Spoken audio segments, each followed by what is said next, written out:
Good morning students. Last class में जो है हम लोगों ने oogenesis का जो पूरा प्रोसेस है उसको कवर कर लिया था। oogenesis का पूरा जो मैंने आपको एक फ्लो चार्ट है लाइफ ड्यूरेशन के साथ साथ जो है वो मैंने आपको एक्सप्लेन किया था, जो कि फीटल स्टेज से स्टार्ट होकर के अडल्ट रिप्रोडक्टिव लाइफ तक चल रहा था। ठीक है, आई होप कि वो वाला जो टॉपिक है आपको समझ में आया है, क्योंकि आज हम लोग आगे बढ़ रहे हैं। आज हम लोग देखेंगे कि oogenesis का हार्मोनल कंट्रोल जो है वो कैसे हो रहा है। ठीक है, अब oogenesis का प्रोसेस जो है उसके स्टार्ट होने के लिए सबसे पहले कौन सीन में आता है? सबसे पहले एक्शन में आता है हाइपोथैलेमस। ठीक है, हाइपोथैलेमस जो है वो एक हार्मोन रिलीज करता है, गोनाडोट्रोपिन रिलीजिंग हार्मोन, GnRH, यानी कि गोनाडोट्रोपिन रिलीजिंग हार्मोन। ठीक है, अब ये जो गोनाडोट्रोपिन रिलीजिंग हार्मोन या GnRH है, ये जा करके हमारे एंटीरियर पिट्यूटरी ग्लैंड को क्या करता है? स्टिमुलेट करता है।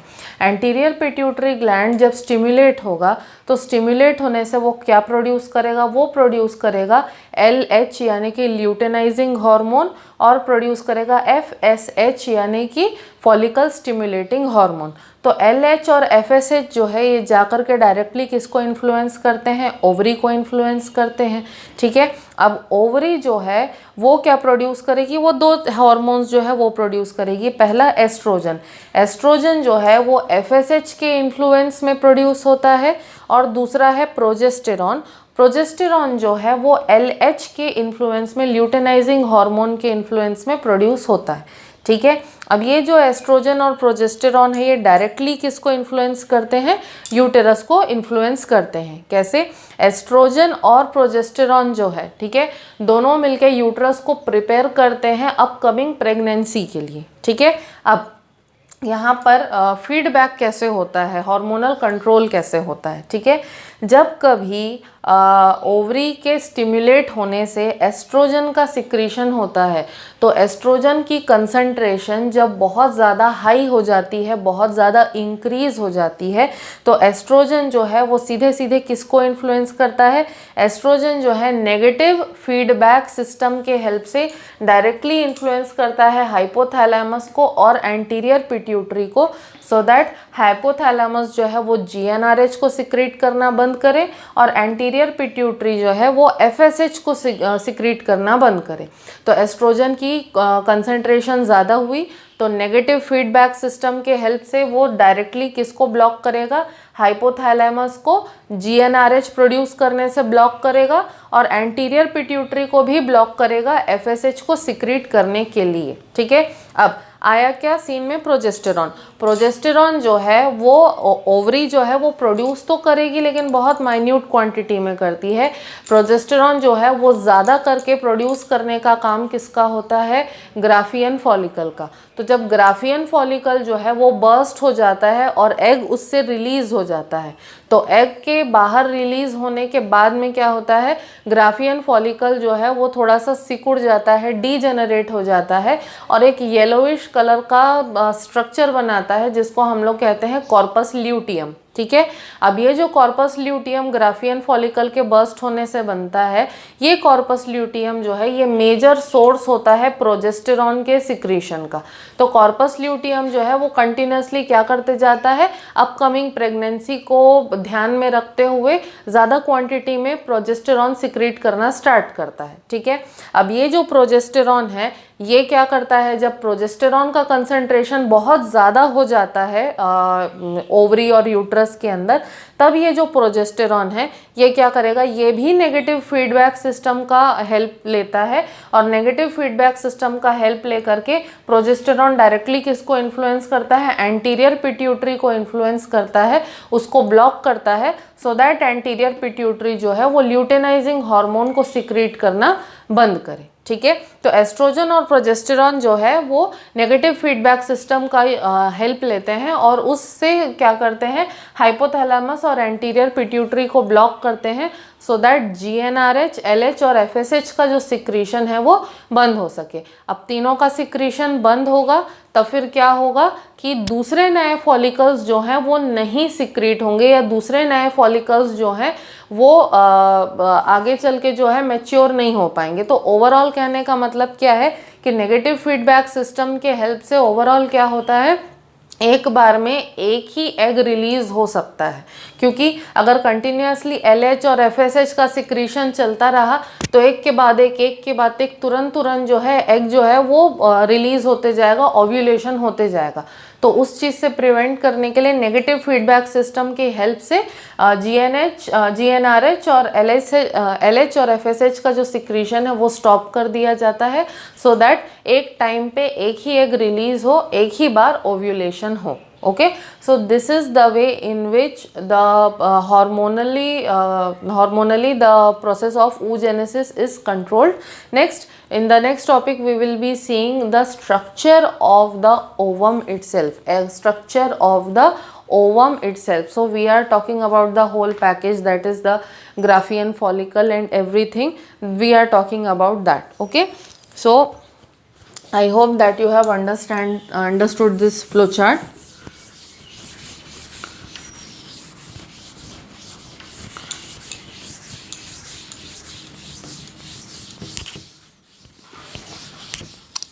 So first of all, I will be drawing the diagram of the ovum itself. Okay, I will be drawing the diagram of the ovum. First you observe the diagram, then I will be telling about the different parts of the ovum. Okay.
Okay, so over here I have drawn the diagram of the ovum or the ooted. ठीक है, so as you can see in the diagram there are different parts in the structure of the ovum. ठीक, अब ovum के बारे में कुछ जो terms है, ठीक है, उसको मैं क्लियर कर देना चाहती हूँ. ठीक है, ह्यूमन ओवम जो होता है, ठीक है, that is the female gamete.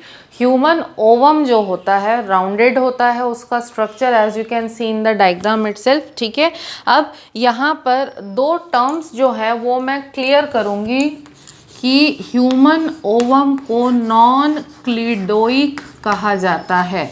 ठीक है, ह्यूमन ओवम जो है उसको नॉन क्लिडोइक कहा जाता है. कहने का मतलब ये है कि ऐसा ओवम जिसके चारों तरफ किसी भी टाइप का शेल ना हो.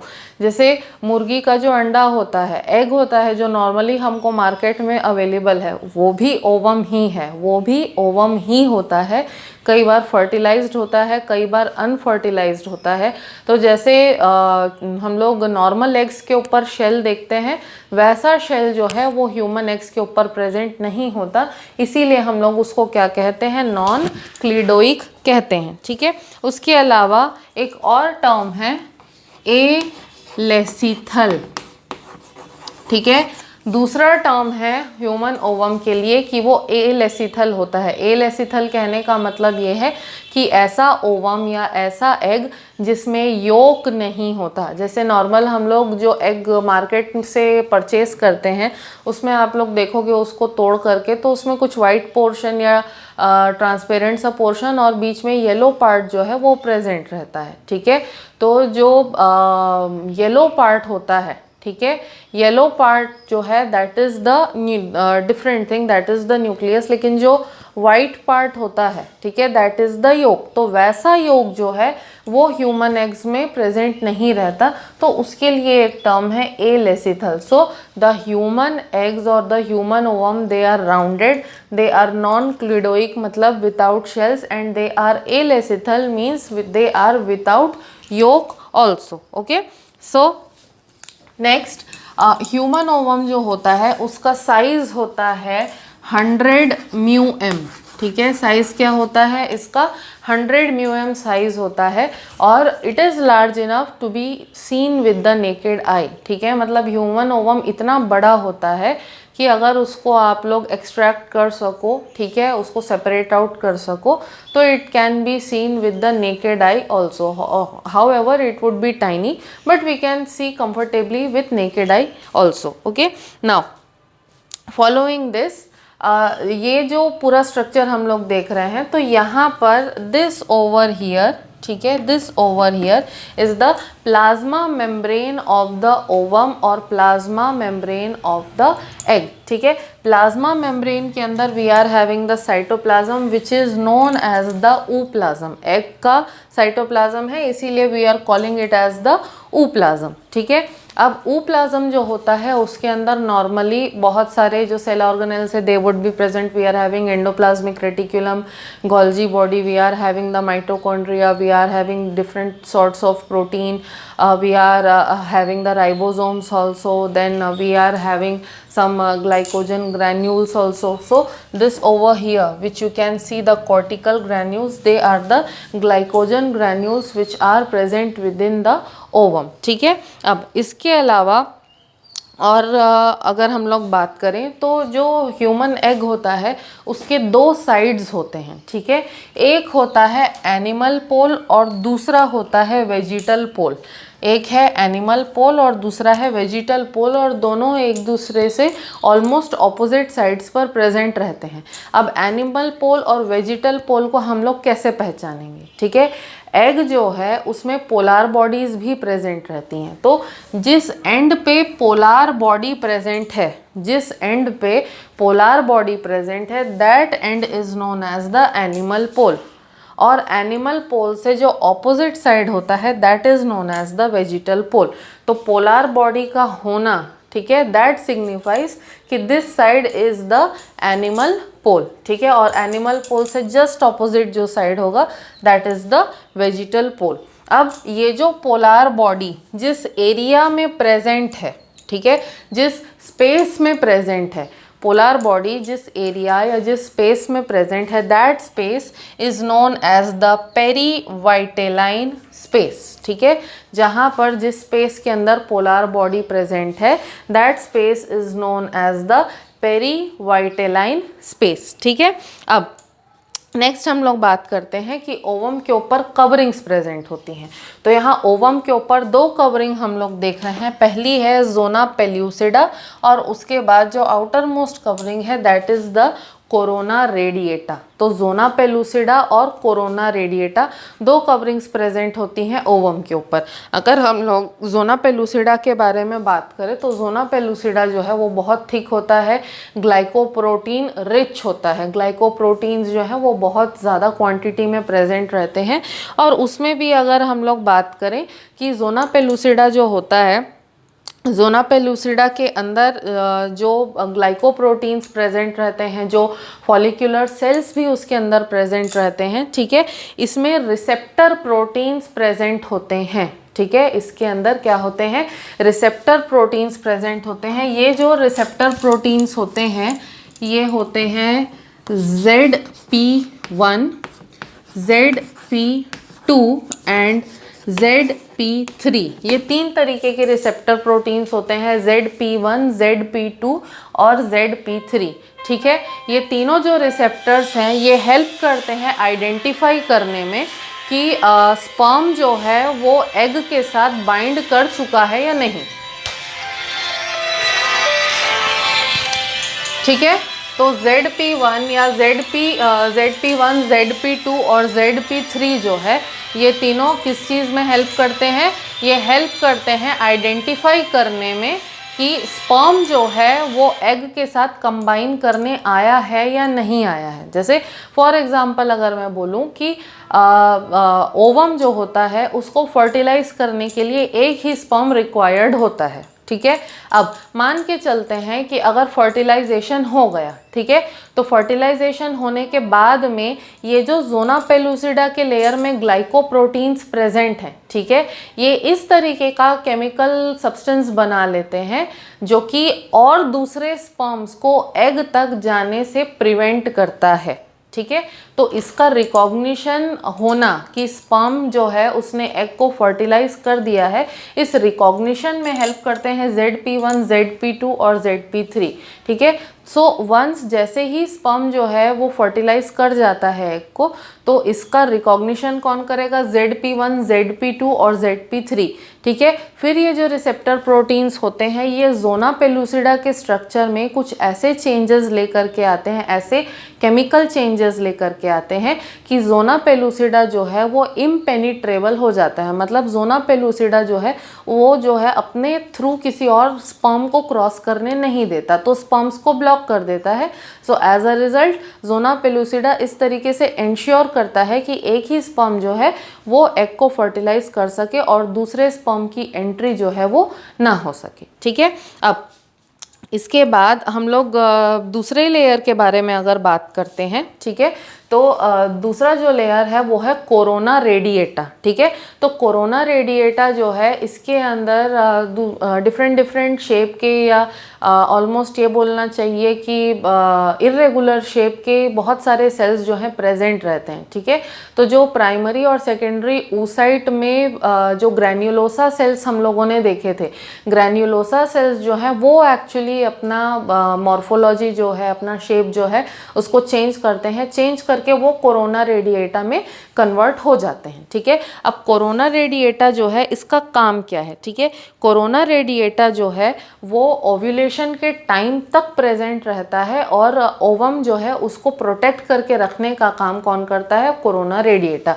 उसके अलावा कोरोना रेडिएटा का दूसरा काम क्या है, उसका दूसरा काम है कि एग को न्यूट्रिएंट्स की कांस्टेंट सप्लाई बना करके रखना। तो कोरोना रेडिएटा जो है वो एग को नरिशमेंट प्रोवाइड करने का भी काम करता है, ठीक है। अब कोरोना रेडिएटा जो है उसके अंदर हम लोग देख सकते हैं मल्टीपल सेल्स हैं।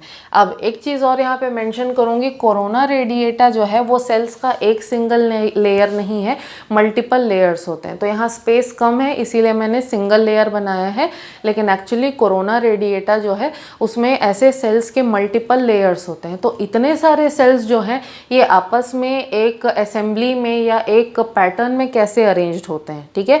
कोरोना रेडिएटा के जितने भी सेल्स होते हैं उनको अटैचमेंट या ये बोलना चाहिए उनको असेंबल करने में जो है म्यूकोपॉलीसैकेराइड्स हेल्प करते हैं, ठीक है। तो म्यूकोपॉलीसैकेराइड्स जो है वो कोरोना रेडिएटा के सेल्स के बीच में प्रेजेंट रहते हैं और उनको एक जगह एक्यूमुलेट होने में या एक जगह असेंबल होने में हेल्प करता है कौन, कोरोना रेडिएटा, ठीक है। So this was the structure of the ovum और the human egg.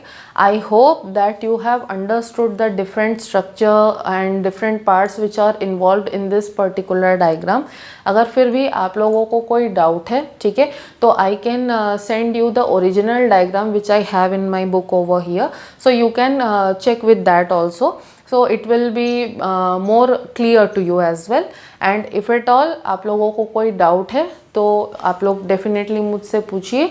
Till then, thank you.